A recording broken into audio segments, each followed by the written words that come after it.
పన్ను, వివాహానికి పన్ను, వేడుకకు పన్ను, వేటకు పన్ను, వేటకు పన్ను.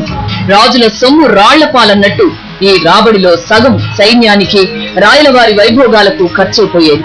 ఒక దశలో పన్ను పోటు ఏ స్థాయికి వెళ్లిందంటే ప్రజలు ఆ పన్నుల భారం లేని సురక్షిత ప్రాంతాలకు వలసపోయేదాకా అని ఆంధ్రుల సాంఘిక చరిత్ర చెబుతోంది.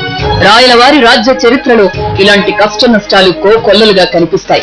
అలాగని రాయలవారు మంచి పనులు ఏవీ చెయ్యలేదని కాదు. చరిత్రను చదువుకునేప్పుడు, చరిత్రను స్మరించుకునేప్పుడు మంచి చెడు రెంటిని సమానంగా చూడాలి. సాహితీ సమరాంగణ సార్వభౌముని భువన విజయాన్ని మాత్రమే గుర్తించి ఆ రాజ్యంలో అధికార లాంఛనాలతో వర్ధిల్లిన వ్యభిచారాన్ని విస్మరించడం ఉదారవాదమవుతుందేమో గాని అది చారిత్రక దృక్పథం అనిపించుకోదు. సినిమాలు చూసి అదే చరిత్ర అనుకోవడం కన్నా అమాయకత్వం మరొకటి ఉండదు. రాయలవారు అచ్చం ఎన్టీఆర్ లాగే ఉంటారని నమ్మి విగ్రహాలు చేయించే విగ్రహారాధికుల్ని ఏ చరిత్ర క్షమించదు.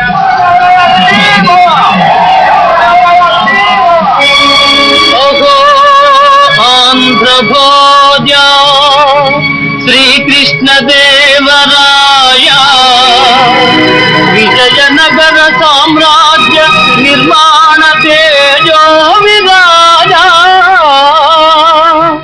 ఈ శిథిలాలలో చిరంజీవివైనావయా.